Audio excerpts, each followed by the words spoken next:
Hello friends, what we are gonna do today is put our application actually in containers. As far as I remember, what we did the last time was Identity Server 4 working with LocalDB.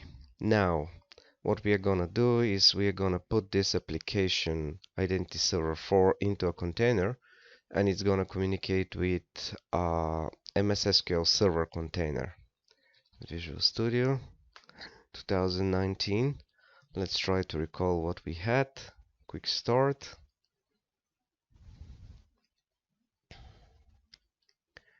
Here we go now. Preparing solution.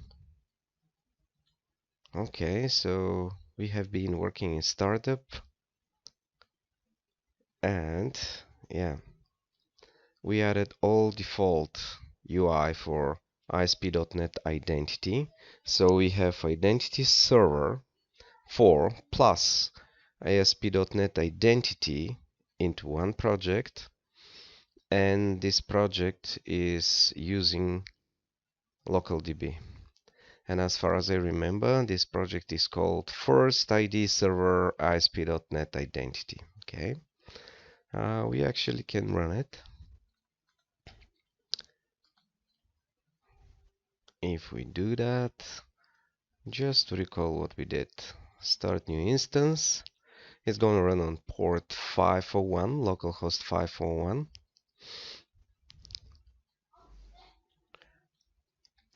This identity server actually is protecting one API, which is this one. This is API project. What happened here right now? Quick start. Let me check. Localhost.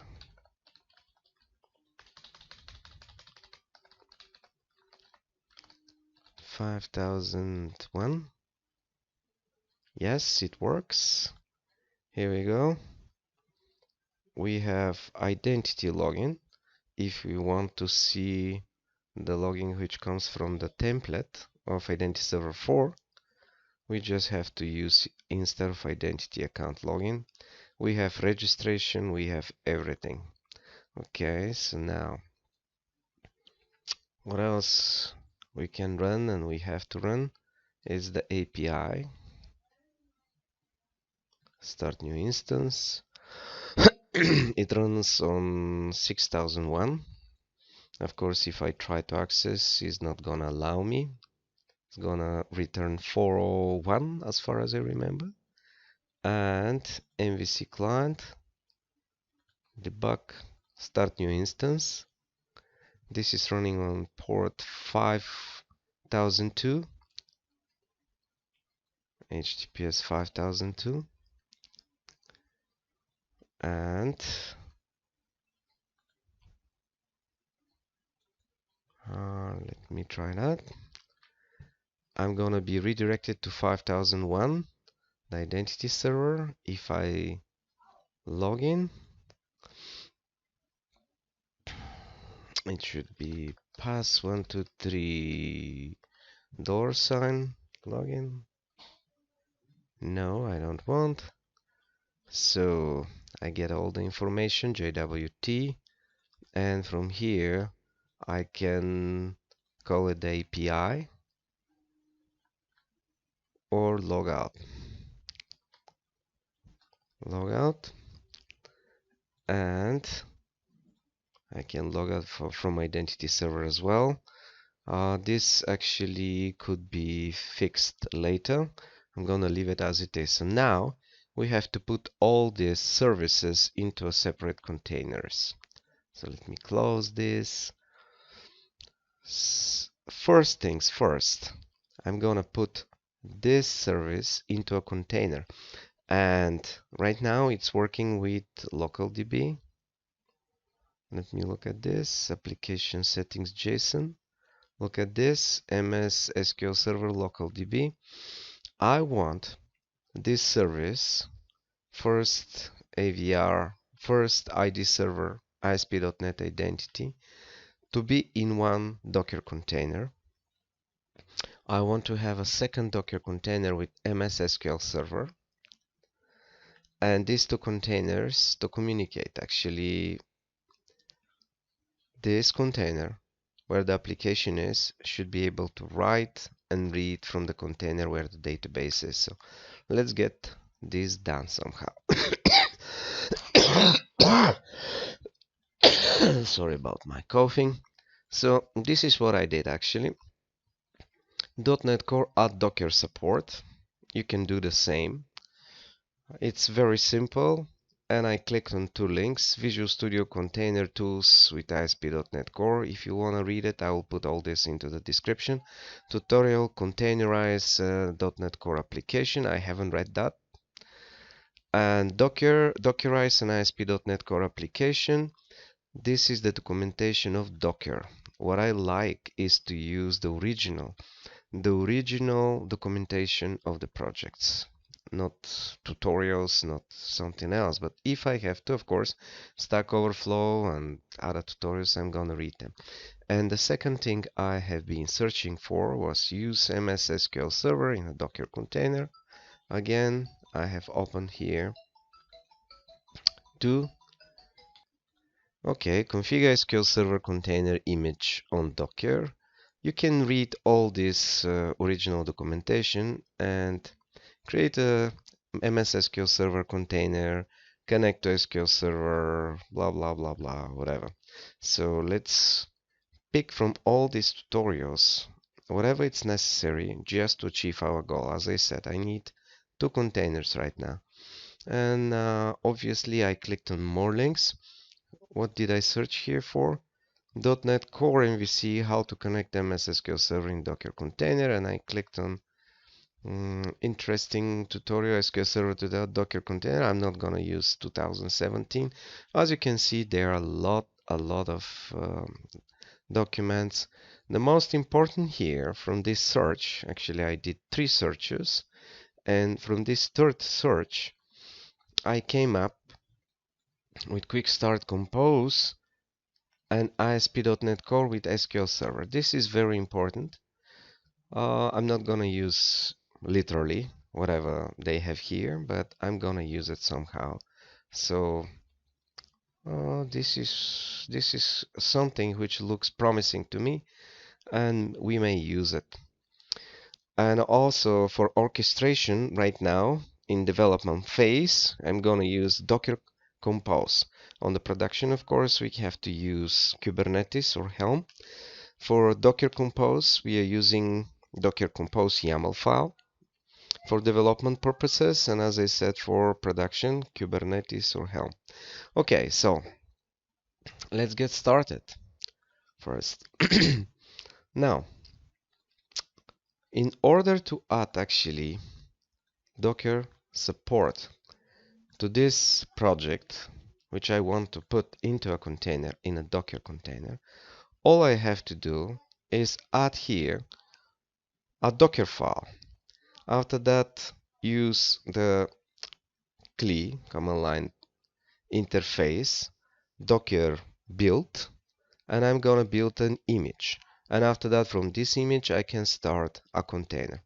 But because Microsoft has their own test for everything, I'm gonna use as much as possible Visual Studio, which is gonna help me actually to build the Docker file, to add orchestration and all this kind of stuff. So let's click on the project and say add, and look at this, Docker support.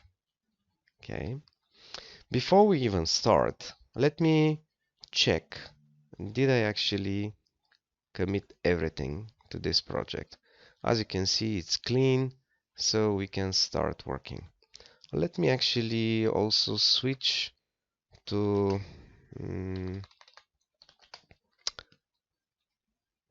our project, the D projects, change directory trash, ls, change directory quick start. Okay, so ls, I'm here. Source, let me check with git status. Actually, what we have to do is not that much, but again, the thought process and paying attention to the details. This is the most important. So that's why it's gonna take a little bit longer again. Otherwise, this tutorial could be shrunk to 5 minutes probably.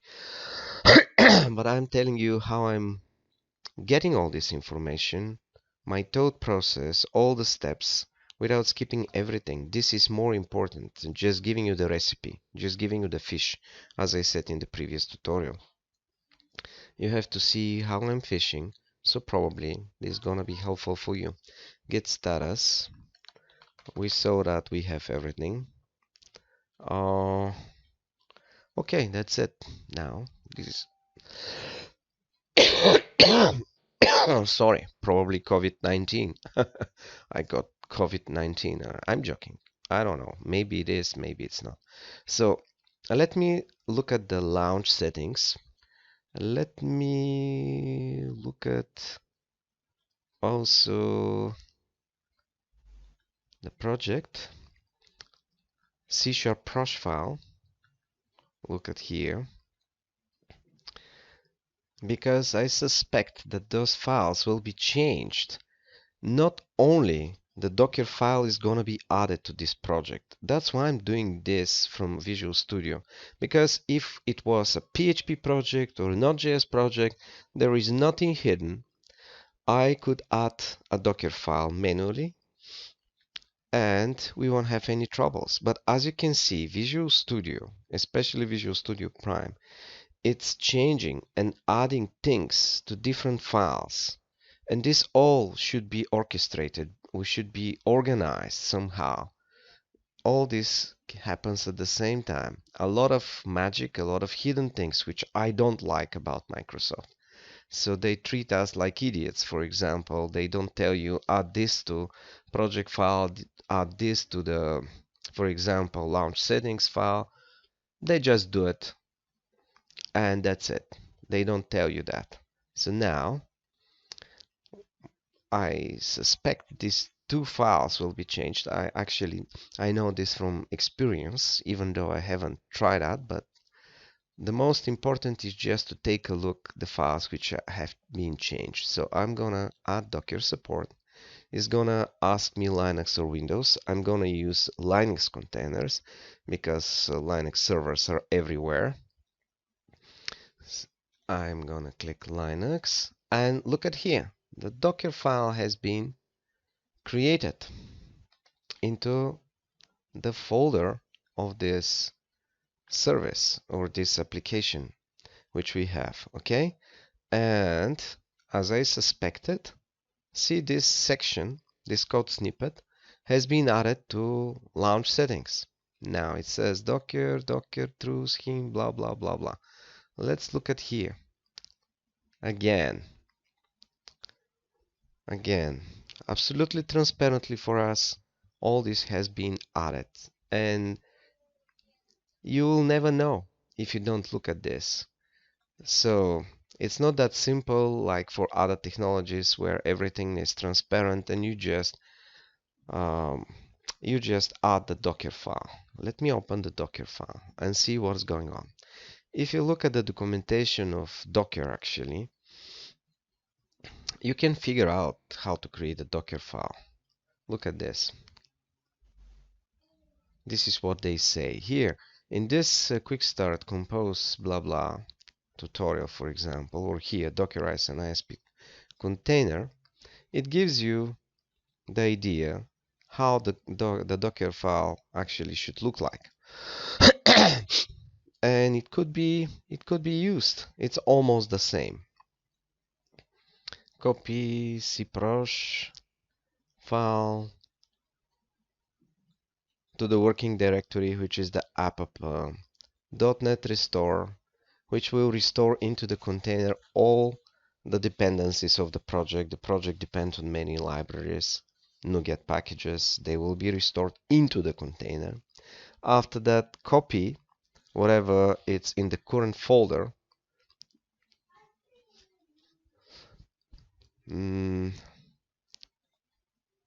into the working, into this application, into this folder, sorry.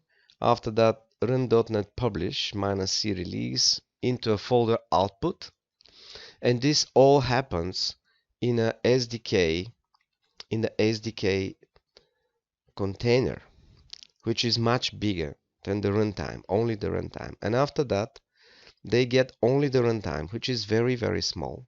Actually, I can show you that. I have these containers,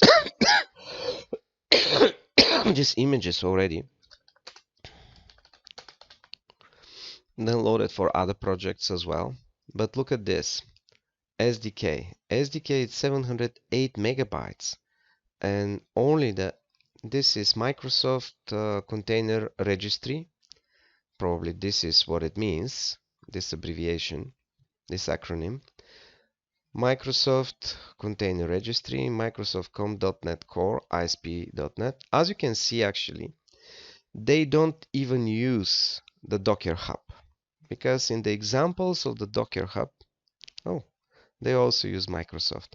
Okay, in some of the examples, actually, Docker is using what they have on their own hub, in their own registry from Microsoft. But here, in the example, they use whatever comes from Microsoft registry.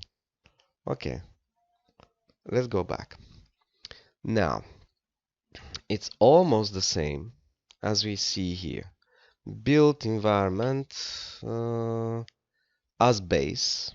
Here is called base. I don't know why they use this slim. Whatever it is. Work there app expose 80 and 443 standard port for web applications for web server from .NET SDK Buster. This is Ubuntu, I believe, or maybe Debian as built.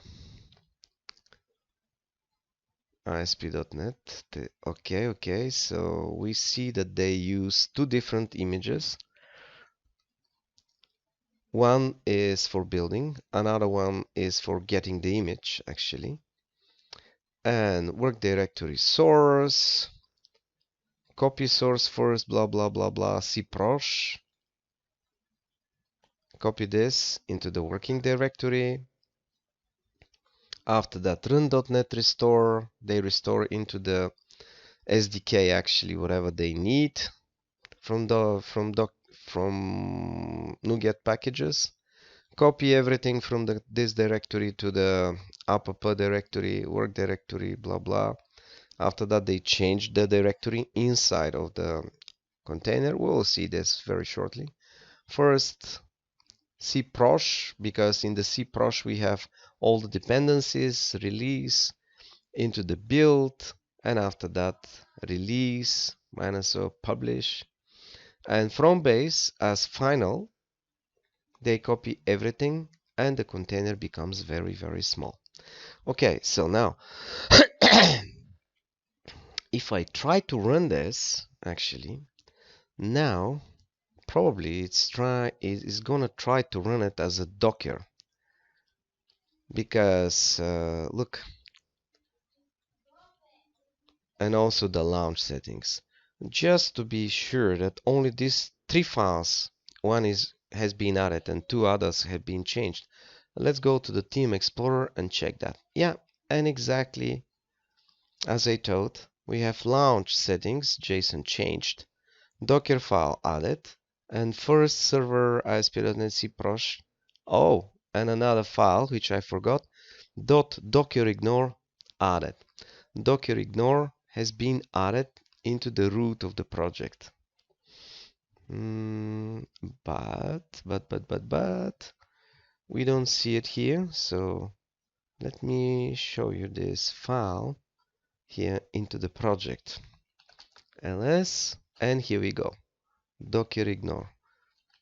Notepad.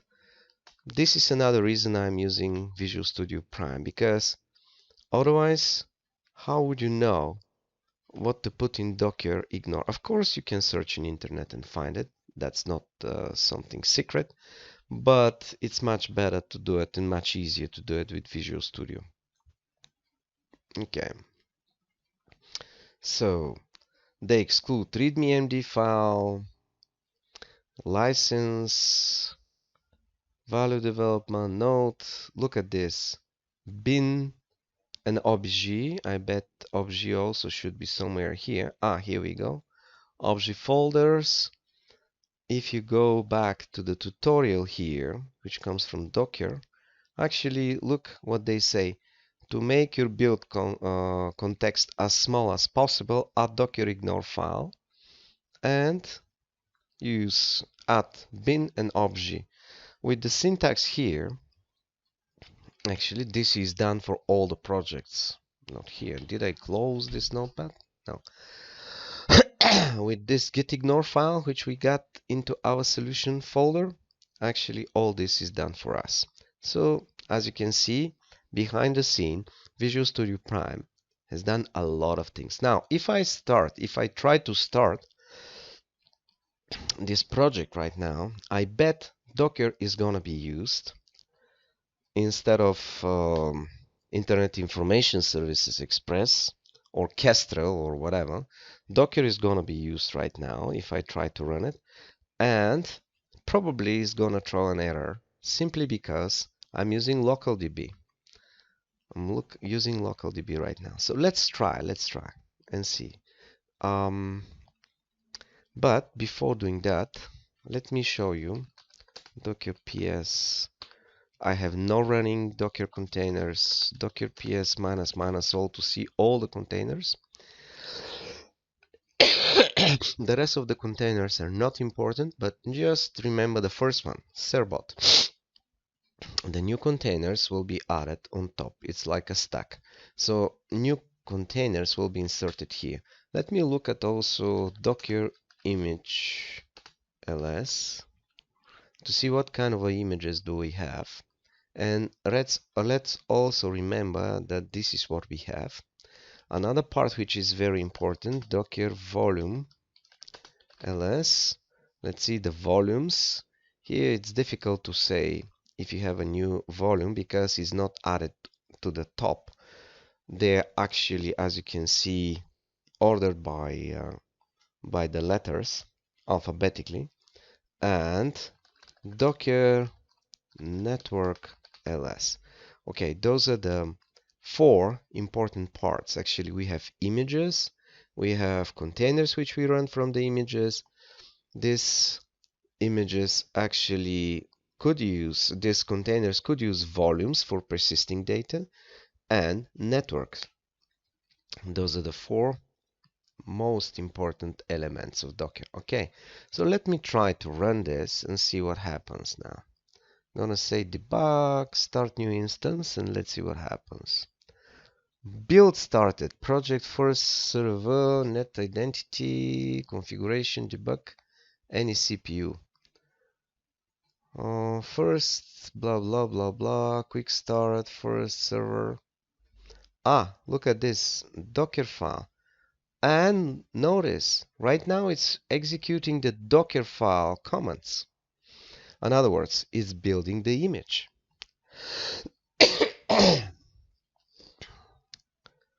Look at how Visual Studio looks right now. You might only use a Microsoft.NET Core debugger, blah blah blah blah. Okay. It's very convenient. On this left side we see all Docker containers. Ah, look at this now. System platform not supported exception. LocalDB is not supported on this platform. Okay, so probably the image has been built. So let me check that. Yes, the image has been built, but when the container actually is supposed to be created, spin by from this image, let me try this. Oh, it's even running. Look at this. This is the image which has been used to run this container. It shows us the ports where we can access this. Come on. FirstIdSrver, we actually even can log in into this container. Why don't we do that just for fun? Exec -it. I pray to God it's possible, because otherwise bin bash, since this look at this, we're into the container. So ls -al present working directory, and I am into the app directory. And look at this, it looks similar. Areas, ISPID user DB. This is our old SQLite database. Config CS data SQL zip. This is my old file as well. Docker file, first blah blah. So everything has been copied to this container actually. Temporary JW key, update UI PS1, and all this kind of stuff. App settings JSON file. We can see everything here. We have .NET already installed, pre-installed here. --help. As you can see, as we expected, Microsoft already has added .NET, but we don't have tools or something else. So the minimum actually has been installed from .NET. Okay, so I'm gonna exit this container right now. So we saw the container running. It throws an error, as you can see. The platform is not supported. We obviously right now have to switch to use MS SQL Server. Okay, now before I even do that, let me say adding docker support to first whatever was. I'm hoping that somewhere I'll see this, the name of the file of the project, and now I'm gonna commit. So I'll have step by step everything recorded. Okay, so that's it now. Right now, how we are gonna spin the second container? Of course, I can run from the console right now. I can run docker run and everything what is necessary. So in a somehow separately, I can run MS SQL Server. I do this by purpose. Of course, could be MySQL, could be Postgre, could be any type of database. Of course, I'm not thinking about NoSQL databases, but could be relational database. Maybe no. Identity Server 4 actually works with relational databases, but Entity Framework works with NoSQL, so probably I could adapt it for NoSQL, but we don't need this this complication right now. So we're gonna find our shortest way to achieve our goals, and in this case, it's a normal to use MS SQL Server. Okay, so this is the motivation why we're gonna use this one. Press any key to continue. Okay, it's pressed. We saw the error, we saw the mistakes. So now another way is to use a docker-compose, which is orchestration tool for the local developers, for local development. For production, I will repeat, we are gonna use Kubernetes. Let me see how old. Oh my god, it's already 29 minutes. The time flies. Okay, so I actually have a list of things which I have to do. Right mouse click. Oh, that's not written correctly. Docker file was created. Project first. Blah blah blah blah. When you try to run the application, you run into a problem. Now, what of these tutorials we can use? Look at this. This comes from Docker. quick start, compose ASP.NET Core with SQL Server. This is exactly what we need. And it tells us what to do. They say here, create a folder, create an MVC application using this command, blah, blah, blah, blah. And after that, create a Docker file. So from this Docker file, actually, you can build the image. The Docker file should be blah, blah, blah, blah. We don't need that. And create a docker-compose. Create a docker-compose.yml file. Write the following in the file and make sure to replace the password with the SA password in the SA password environment with your own password which you want to use in your MS SQL server. This MS SQL server also already containerized and we can use the container, so we don't have to do anything here. This is what we have to do. But again, I'm gonna create this Docker Compose using Visual Studio because who knows what Visual Studio is gonna add. So what I'm gonna do is I'm gonna click with the right mouse button and say again, add container orchestration support. Look at this, they have it already. You saw how many things actually they added. So that's why I'm gonna use whatever Visual Studio Prime offers, not following this tutorial. Of course, this tutorial is gonna work, but I want to have everything the way Microsoft sees the things, not the way how somebody else does it. And look at this, Kubernetes Helm or Docker Compose. Right now, I'm gonna local develop this application, so that's why I prepare my local development environment, Docker Compose. In other words, I want Visual Studio to write Docker Compose YAML file for me. And I'm gonna click OK. Gonna use Linux. Sorry about that. Because anyway, I'm gonna use Linux containers and I'm gonna say OK. Look now what is done. A lot of things. So Docker Compose. If we want to see the changes, let's click on the Theme Explorer. ASP.NET cprosh again. Look at this. Into source first, blah blah. First, cprosh again has been changed. Docker Compose has been added.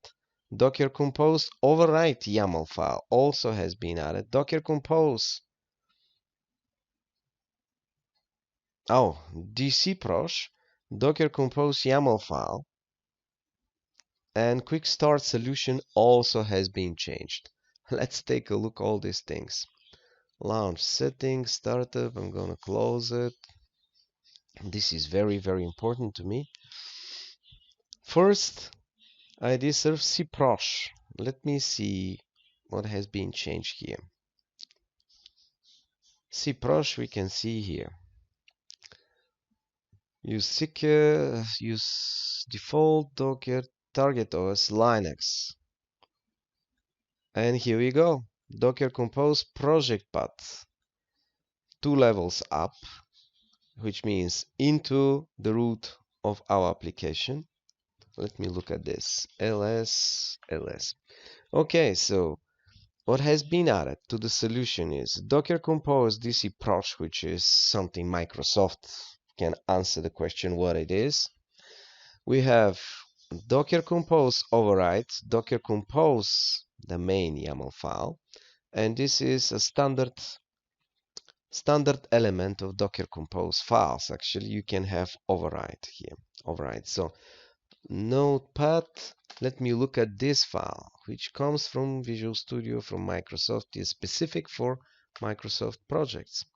It's a XML file. Docker SDK explains actually something for Microsoft. This is the metadata. Now, I don't see any other project added to our project, to our solution, But as you can see, Visual Studio represents the files, the Docker Compose files, as a separate project. Look at here, Docker Compose. And the two files, Docker Compose and Docker Compose Override, actually, are represented as a one file, one entity. Okay, so quite a lot of fun. So we saw that actually the prosh file has been changed. Quick start solution also has been changed. Let me see the solution file if I can.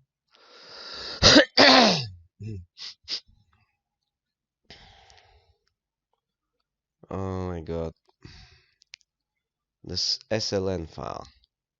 Rebuild solution, build solution, clean solution, analyze, batch, restore, blah blah blah blah. Do you know what? I can open it from here. ls. Where is the solution file? Here we go. Quick start. Notepad. Not gonna waste my time looking this. Visual Studio version, we didn't look with what we started, so but we always can go back with the source control management. Somewhere here, probably, we'll have this new project, SendGrid, Docker Compose. Here we go, project. So in the solution, actually, they added a new project with the GUI IDE and everything. Okay. SendGrid test, blah blah. This is the name of the project. Docker Compose is the name of the file and of the project. And Docker Compose DC Prosh, actually.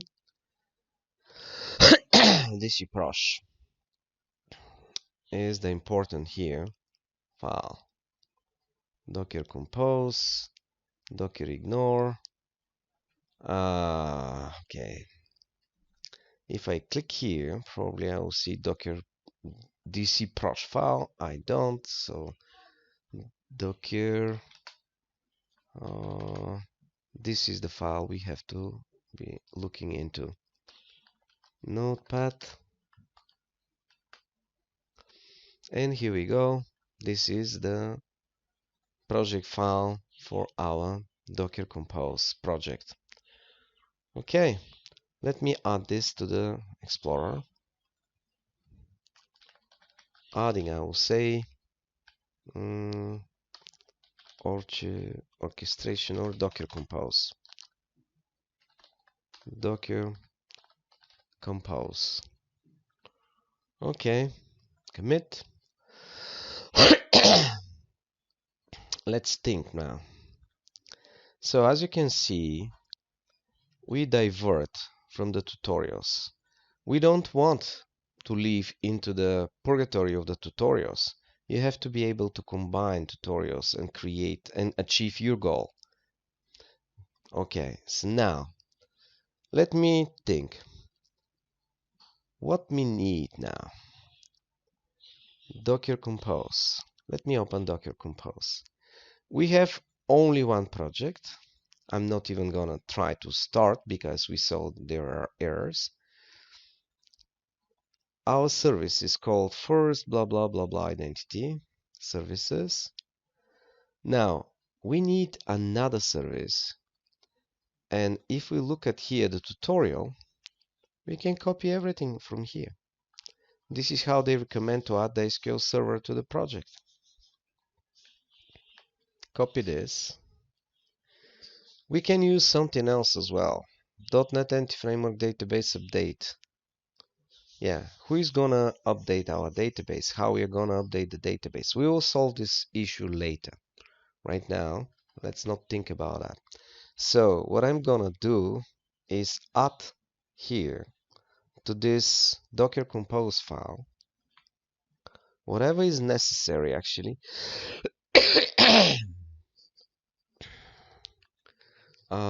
Since the YAML file is very sensitive about the indentation, this is what I'm gonna do. 1, 2, and DB is a service. DB is a service. the image, the environment, and SA password. Okay, 2 spaces.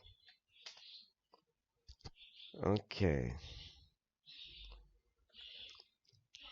Our service definitely will be dependent on another service, another container. I have to run another container, which is gonna be called DB, or the service at least is gonna be known as a DB. The container can have a different name.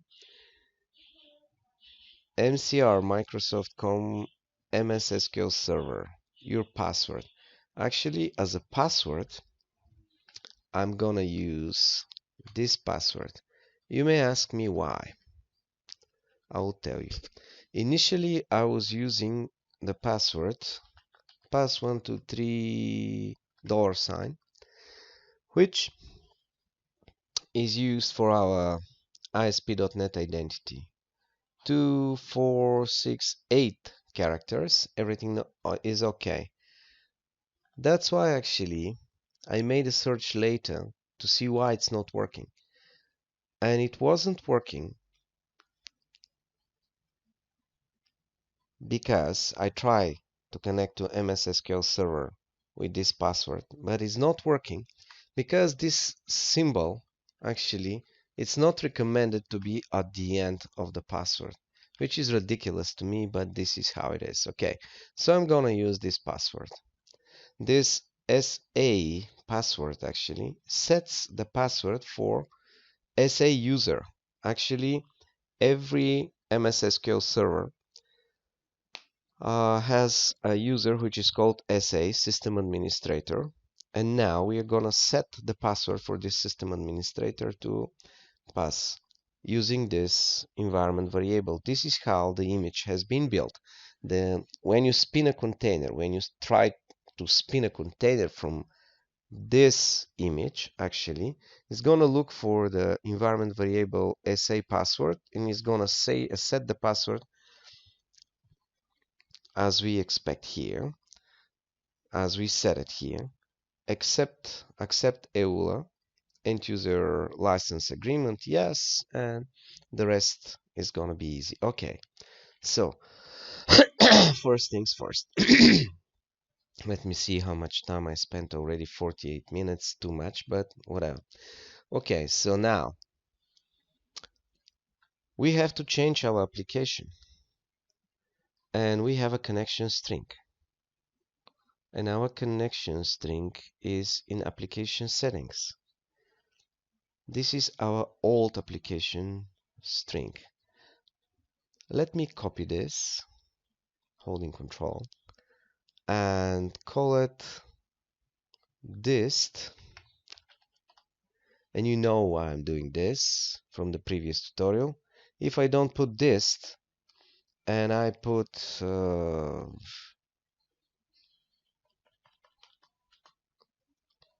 another extension, as I'm gonna do right now, localDB, yes, okay. No, I don't need that.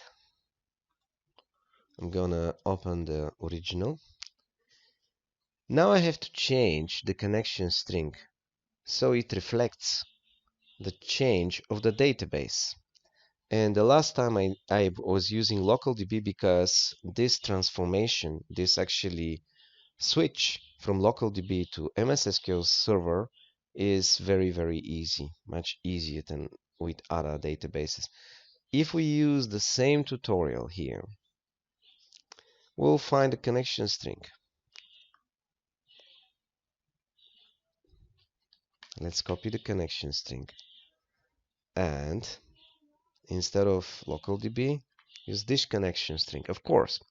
Now, server is going to be known into the Docker's network, which is going to be run for us. Is going to be known, the SQL server is going to be known under the host name DB. So that's why we can say server DB. Database master. MS SQL Server has such a database already. so we don't have to build another database. User SA, and what password did we use here? We are gonna set the password into the container to this one. So if we try to connect to the MS SQL Server into this container, we have to use the same password. And actually, I think these changes should be okay. Let me take a look what's going on here. Docker PS.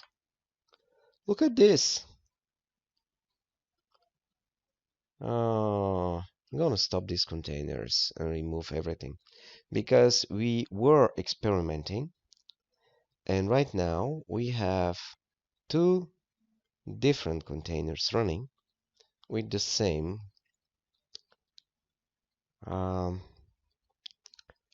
image, which are using the same image. When you close actually the solution, oops, quick start, source, blah blah blah blah, ISP source first, save, of course. Didn't I save it? Docker compose. If I try to close the solution, oh, quick start solution. Okay, the solution has been changed as well. As you can see, a lot of things are happening behind the scenes, so that's why I don't like too much what Microsoft is doing, but whatever. So 13 minutes ago, this is my first attempt to run the application, so the container is still there, and I'm gonna remove this container right now. We don't need it. I'm gonna say docker container remove. I know there is a shortcut. I'm not using it right now. Oh yeah, I have to stop it first. Yeah, I can say just stop.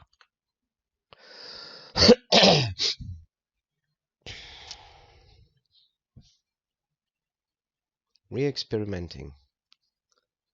Okay, so docker ps, there are no running containers, docker ps minus all.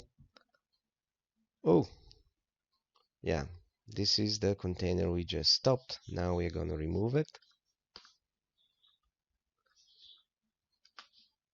Okay, so let me check again. The last one was Servbot, now it's Servbot as well. So now, docker image, we don't have to do that, of course. Def, I'm gonna even remove this thing here, this image. Docker image remove, and the tag was def. I just want to tell you that with different tags, actually, you can use the Docker Hub registry, but it's better to use something better like, for example, GitLab, which offers you a free registry and you can have different repositories, or Microsoft. Oh my god, sorry about that. Okay, so now let me check what's going on with the network.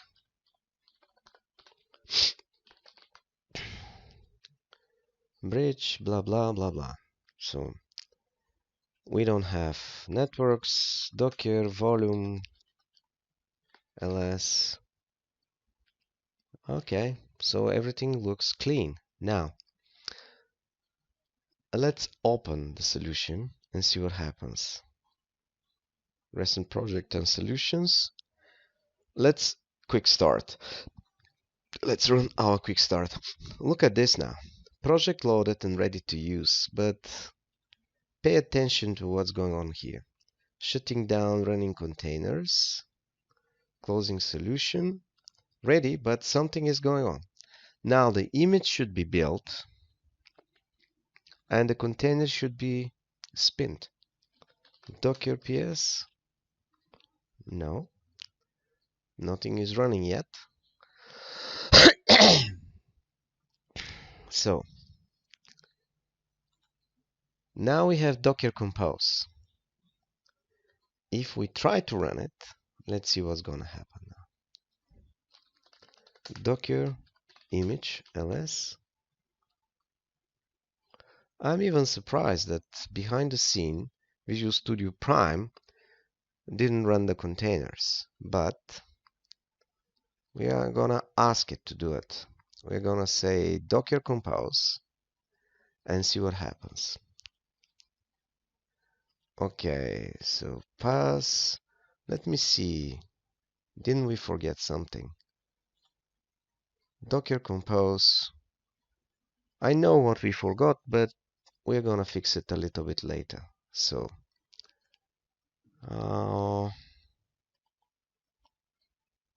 depends on. Let me look at the docker compose override. Look at this, the ports. They're not exposed outside the Docker network. Microsoft Visual Studio is going to expose them on random ports. If we want this service to run again on 5001, we have to expose it, but we are going to do it later. Let's first make sure that everything works as it's supposed to. So I'm going to say docker compose, run this docker compose. Let's look at the messages here. Wow. Hello, build errors. Would you like to? No, of course not. Service first blah build containers unsupported option. Depends on.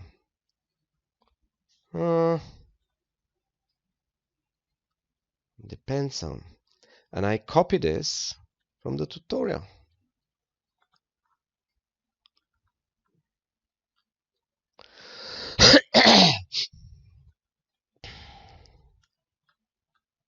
I'm pretty sure. Okay. Web.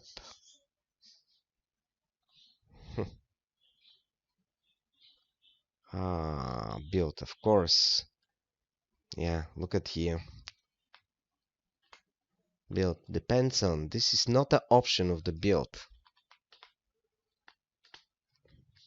Okay. So now, let's try again. Depends on. Image build. Ports build. Yeah.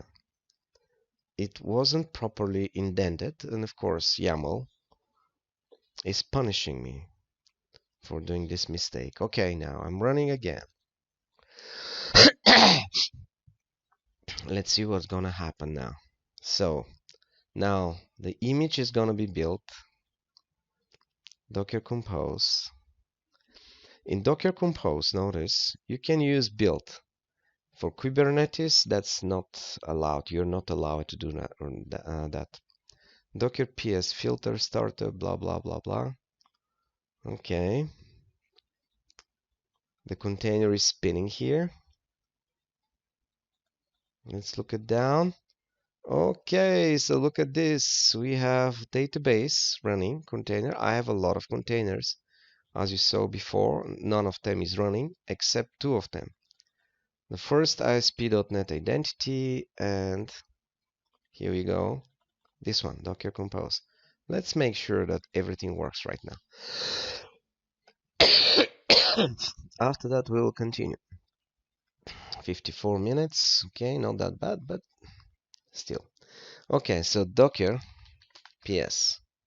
Okay, we have two containers running, and SL actually is running on this port. So if I go to localhost 32.810, I actually should be able to access my service, my application.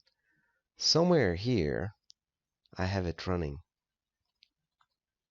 Of course, on the wrong port.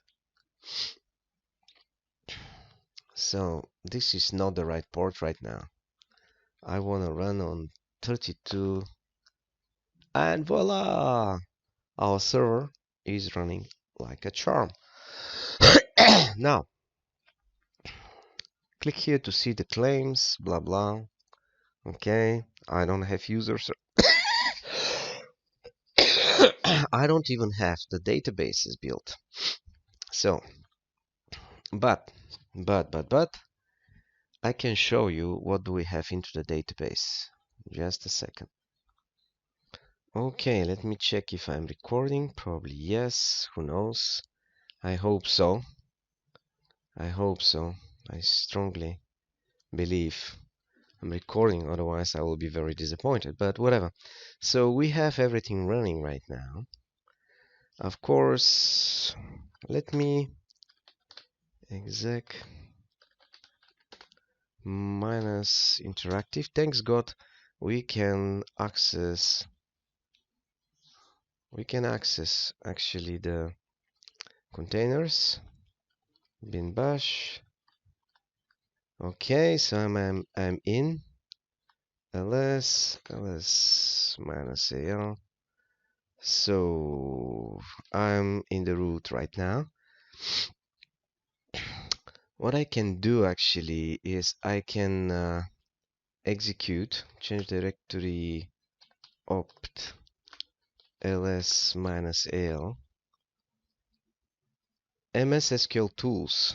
Let me try to see if I can find the tools. Command line manager for our server. Actually, do you know what? I have this somewhere here.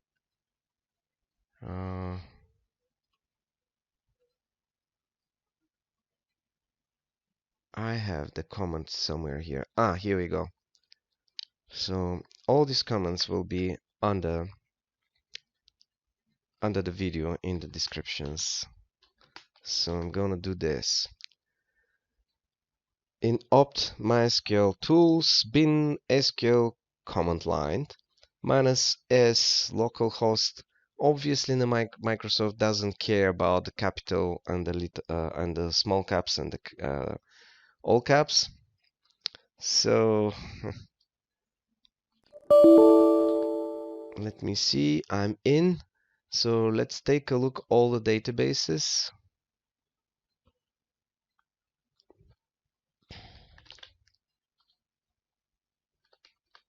And we have to say go now. Those are all the databases. We're using master as far as I remember. So let me look at all the tables and see what kind of tables do we have here. No master.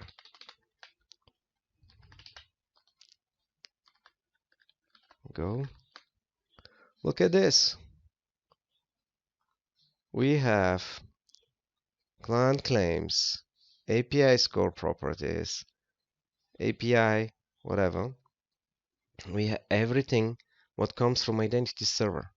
Missing tables, I believe, are the tables from ASP.NET Identity, which will be created if we try to register a login.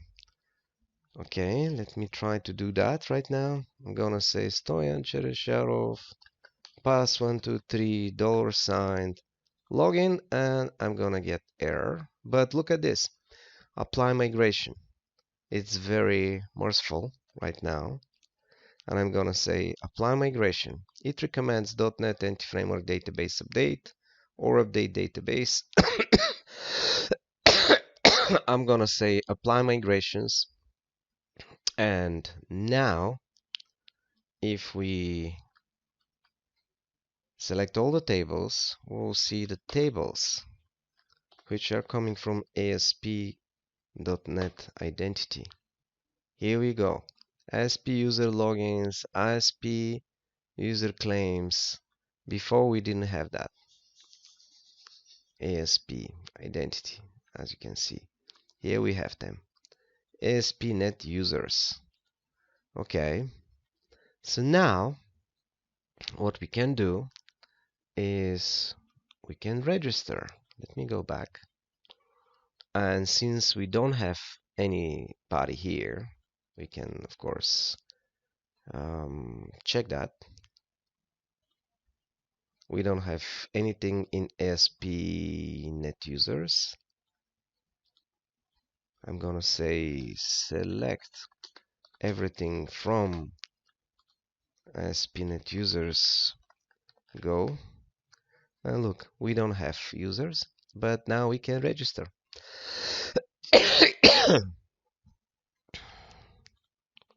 Oh no, I need pass 1 2 3 $, pass 1 2 3 $, register the passwords and confirmation panel.mat. Okay, pass 1 2 3 $, pass 1 2 3 $, register. Okay, can be found. This redirect we always can fix, but let me check right now for, yeah, here we go. I have a confirmation email. I just have received a confirmation email. Where was I? Probably here. So we can go there. Now, no. Now we can confirm our registration. And I'm in. So everything works. Perfect. Let me check again. Go. Now, here we go. We have Stoyan Cheresharov recorded into the database, and his email has been confirmed. I'm not sure that this is the one, but I can check. The CLI looks, this tool actually looks not very pretty, not very nice, but those this is what we can tell for all such tools. Okay, so I can log out if I like. So everything works. Now I want to show you something. We have to look at, actually, let me exit from the container. Let's take a look. Docker ps. Okay, those are the containers. Docker image ls. Those are the images. Here we go. I already have used MS SQL Server, so that's why it's not on top. But this is my SQL Server. Look at the footprint. Very, very big. That's why the people usually create jokes. Install MS SQL Server, not on my computer, not on my computer. These two are necessary for building the containers for our services, SDK and the runtime. And this is actually our image. Our image is based on this one. And as you can see, it's the same size. The same size, because we have been adding very little, very, very little things. Okay, so let me look at Docker network ls. Docker Compose, as you can see, is building a bridge. This is the network which has been built. Let me inspect. Docker inspect Docker Compose default. And now we will see the IP addresses of the MS SQL Server and our service running. And here we go. This is the database. And this is the IP address. And here we go, our service. And this is its IP address. It's 3, okay. Docker volume ls. As you can see, volumes have not been created. And this is very, very important. Now, guess what's going to happen if I close this application, if I close this solution, stop the application, close the solution, and after that run it again. Now the images will be preserved. Let me look at the network. The network is still there. So behind the scene, actually, what Visual Studio Prime does, it spins the containers, creates the network, and all this becomes transparent for us. Let me close the solution and you'll see what happens.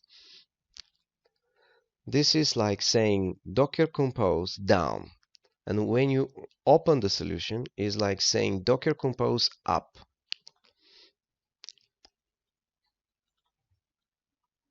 This is what the guys recommend here.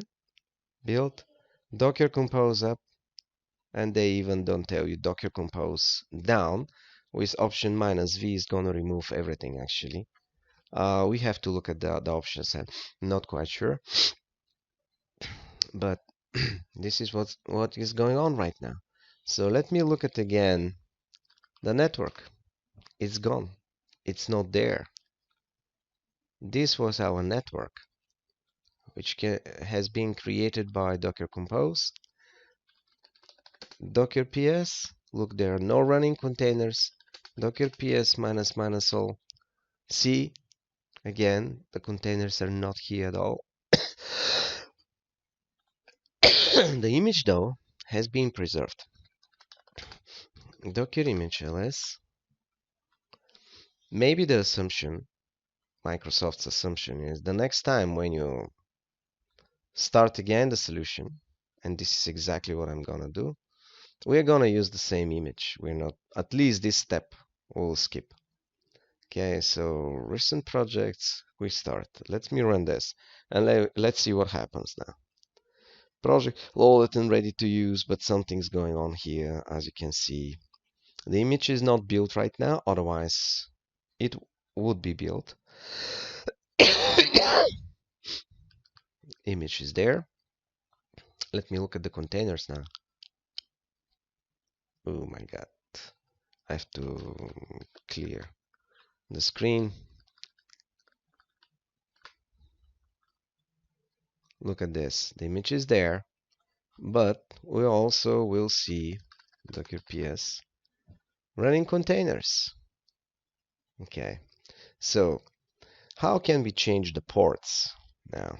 I wanted this service to run, to be exposed outside of the Docker network, to be exposed as 5001, not 32,812. And I want something else as well. Okay, so now docker compose and docker compose YAML override.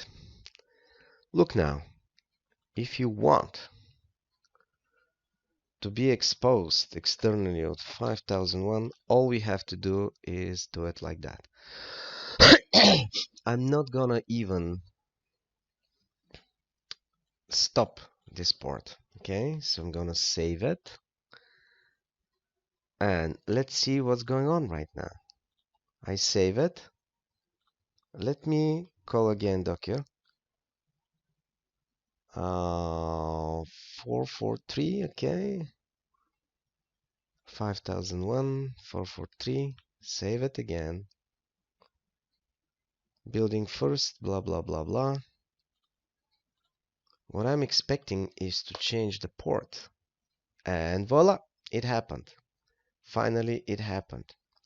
Now I expect my application to run on port 5001. If I don't want this port, I just can comment this, and here as well I can do the same. But I don't want to do that right now.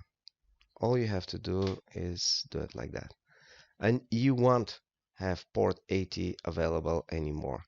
But internally, I'm gonna leave it for now, just because I suspect that we may have problems with the SSL certificates between the different services, and this is what I'm expecting actually to happen, because I'm working on another project similar to this one, and I'm experiencing such problems. It's very simple. But actually, do we need SSL communication between the different services? For some of them, yes. For others, no. So we will see. We'll see what we are gonna do. Okay. And another thing, which is very, very important. Sorry about that. Another thing which is important is, let me see if my first registration has been persisted. I bet not. Let me run again Docker Compose, simply because we don't have a persistent layer. The container is volatile. The containers are volatile. In other words, when you kill the container, when you remove it, all the data saved into this container is gone. And we need something better. Actually, especially when we work with relational database management systems like MS SQL Server, MySQL, whatever, we want the data which is saved to persist, to be available when the next time we run the container. Okay, so now, just to prove this, gonna go to, where was that now? Where were we? Here we go. And now on this port, of course, we won't be able to reach it anymore.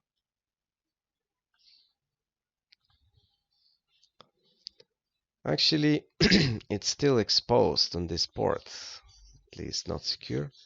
So let me try on 5001. And voila, everything works like a charm. So now when we go there and try to log in, we'll get the very same error, which means that the database is absolutely empty. We don't want that. We want to use volume mount. There are two different types of mounts in Docker. We have bind and we have volume. So I'm gonna show you one tutorial. One Indian guy actually shows you how to do the bind mount. If you do that, actually you attach your container to a given node, to the file system of the host computer, which is not what we want to do. We want to have actually a volume mount. It's another container, in fact.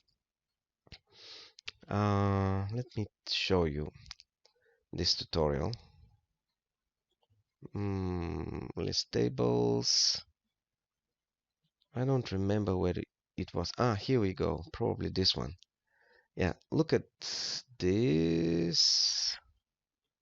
Yeah, this is exactly the tutorial what I was looking for. Look at this now.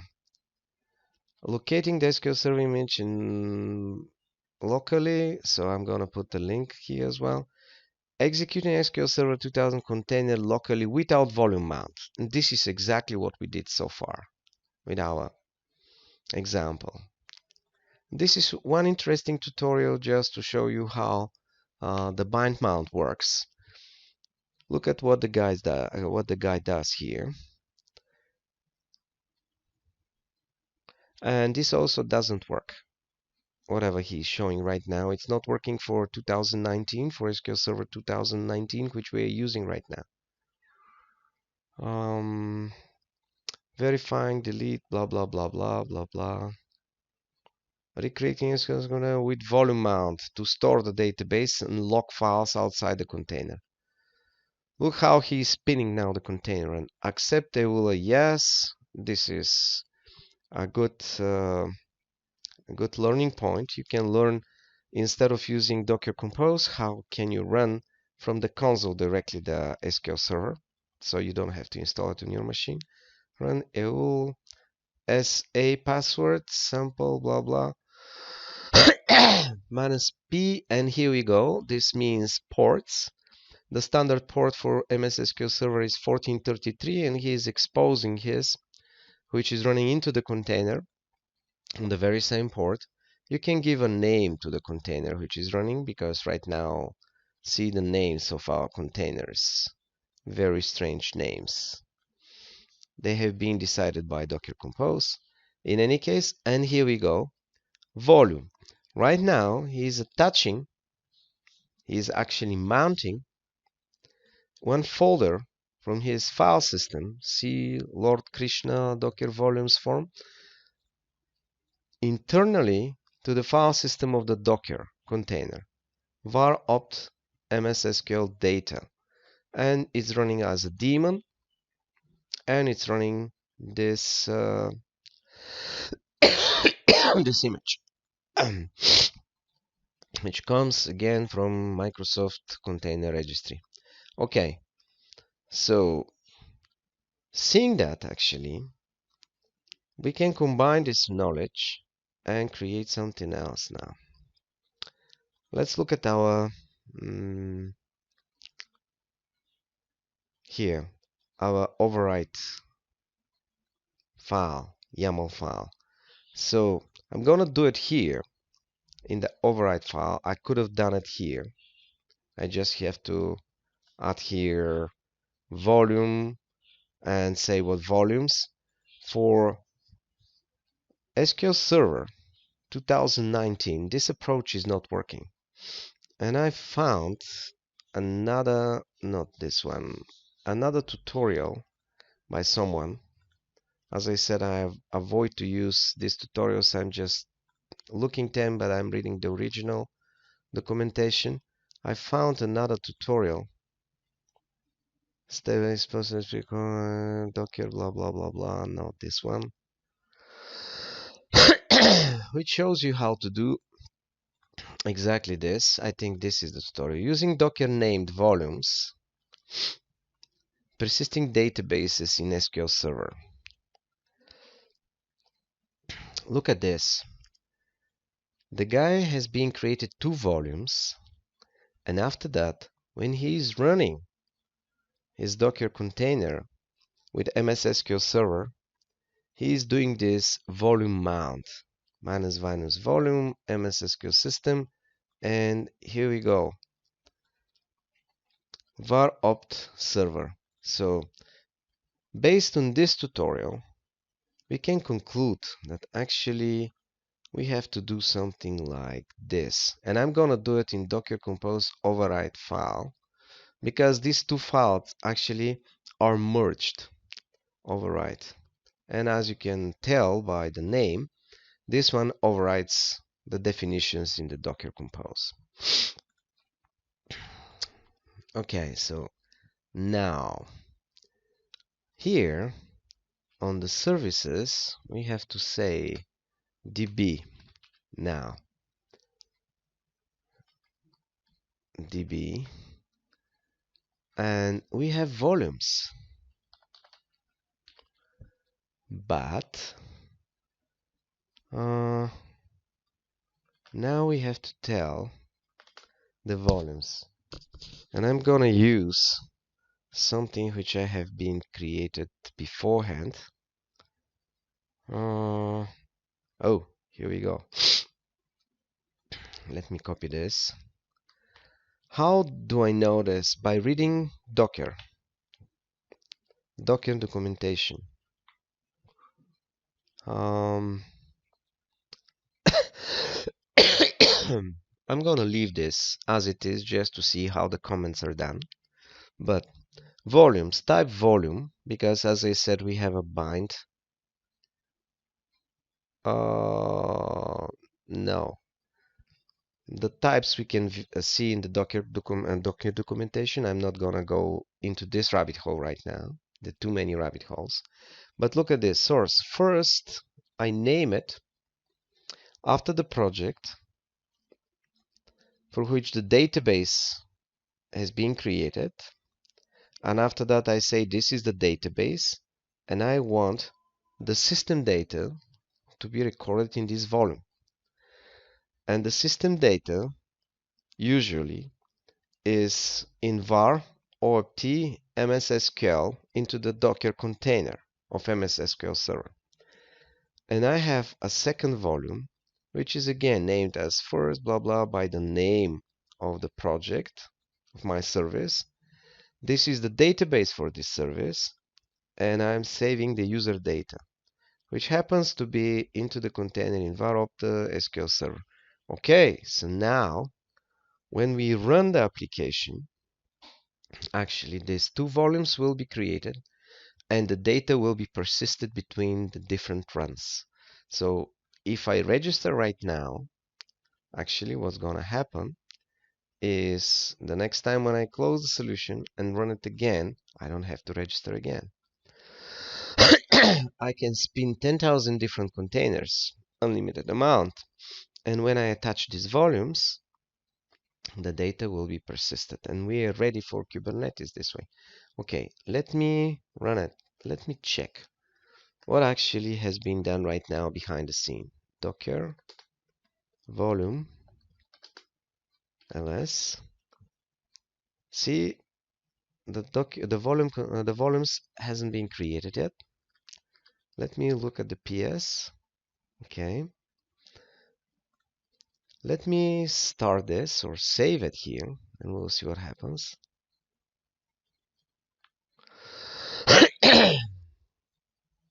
Let me start right now the project.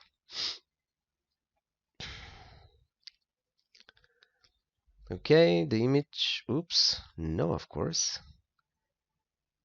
Target verto is used. Docker compose Microsoft DB, but not declared was Now, if you are creating volumes, if you're mounting volumes, you also have to have another declaration, which is a totally separate declaration. And this is exactly this one. Look at the level. You have to declare the volumes. Also, we can have networks, and here for each service you can use a different network, so the networks also could be declared here, like that, networks. Right now we are not doing that. We are allowing all our containers to run into the same network, which is named by Docker Compose. Okay, let me see what's going on here now.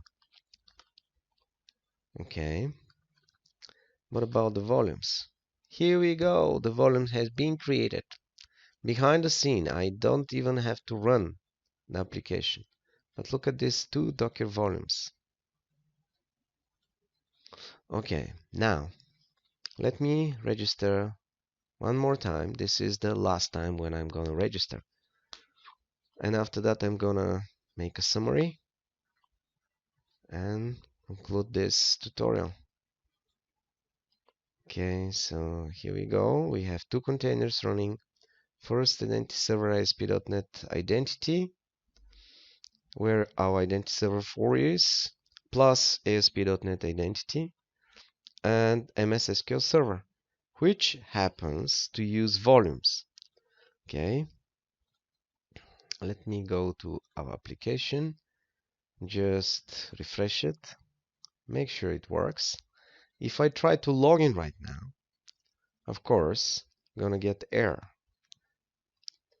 Apply migrations.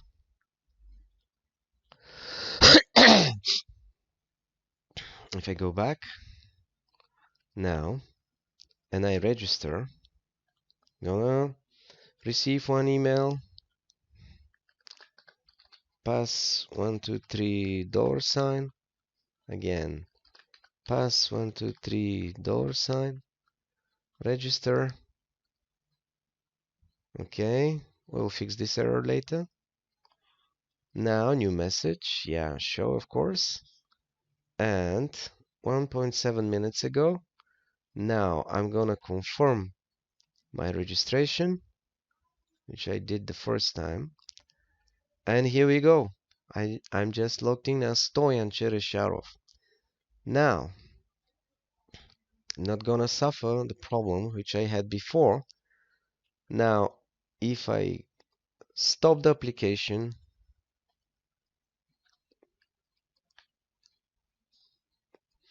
if I close the solution,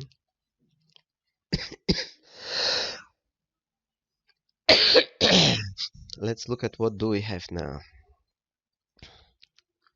We won't have the containers anymore. The containers are not there, but the image is there. Docker image ls. The image is there. The volumes are there.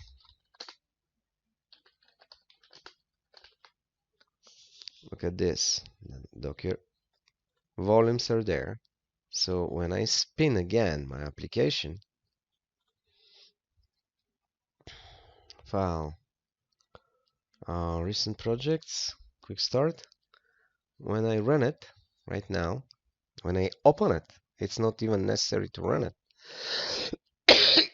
The containers will be started.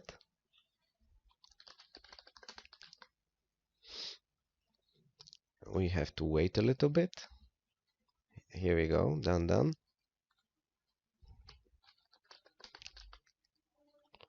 Okay, and we have our application running as before. The only difference is that now the service 5001 command, yeah, I didn't start it. That's very interesting. Even though the containers are running, you have to run the application from Visual Studio Prime in order to see whatever it is into the containers.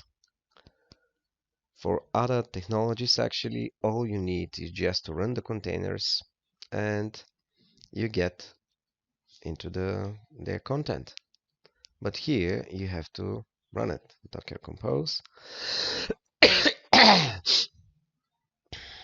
As I said, Microsoft has their own way of doing things. Now, if I refresh, I should be able to go there. Click here to login. Now I should be able to log in without any troubles. Okay. Pass 123 $, and I'm in. Okay, no thanks. Look at this, I'm in. Okay, so this, I guess, concludes our tutorial, our video. We'll look at a lot of things. It's a little bit lengthy tutorial, if it can be called a tutorial. But whatever it is, it could be helpful. Let me make a summary. So what we did actually is we added a Docker support to our Identity Server 4 plus ASP.NET Identity application. After that, we added orchestration support by clicking again here and saying add orchestration. We choose to be Docker Compose. After that, in the Docker Compose file, we added a different database. We added a database container, MS SQL Server database container. Here we go. We said that our service actually depends on the DB service. We changed the connection string. We ran the application, and that was it. Actually, everything was working. After that, we added volumes to the container, to the database container, MS SQL Server database container, so the data will be persisted. Because the containers are volatile. When you remove them, all the data saved into the container is gone. If you want to persist this data, you have two options.